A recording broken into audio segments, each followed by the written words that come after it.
कोणीतरी तर घेतली, कारण मतदारसंघ सरनाईकांचा जो मतदारसंघ आहे त्यात साधारण 50% हे हिंदी भाषी आहेत किंवा परप्रांतीय आहेत मुख्यतः। आणि अशा परिस्थितीमध्ये प्रताप सरनाईकांनी ही हिंमत दाखवली आहे की हा कायदा लागू करूनच दाखवायचा आणि मराठी शिकवून दाखवायचं।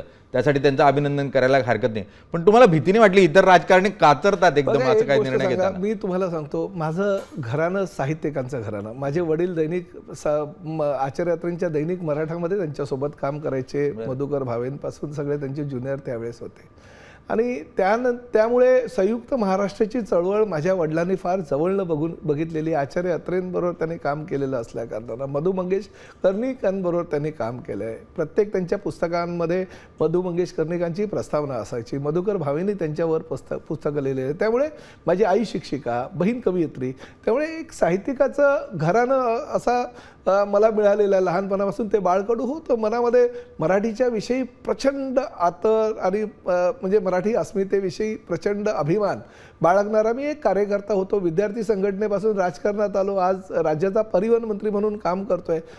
परंतु मी 4 टर्म विधानसभेचा सदस्य म्हणून राहिलो, 3 टर्म नगरपालिकेमध्ये नगरसेवक म्हणून राहिलेलो आहे। मतदारसंघ जरी मीरा भाईंदर आणि ठाणे हा वेगवेगळा असेल तरी मी युती असताना सुद्धा निवडून आलो आहे। 2009ला युती होती, निवडून आलो।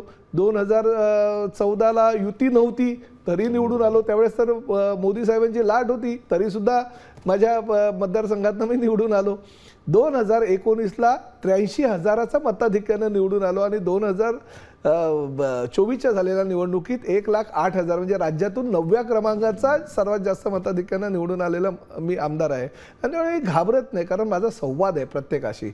मी लोकांची कामं करतो, विकासाची कामं करतो, लोकांच्या अनेक काही सुखदुःखामध्ये मी स्वतःला झोकून देतो आणि त्यामुळे घाबरून मी निवडून येईल का? आणि मला जर स्वतःच्या मतदारसंघाची काळजी घेऊन जर मराठी अस्मिता टिकवायची नसेल तर मला असं वाटतं की या खुर्चीवर बसण्याचं मी लायक नाही।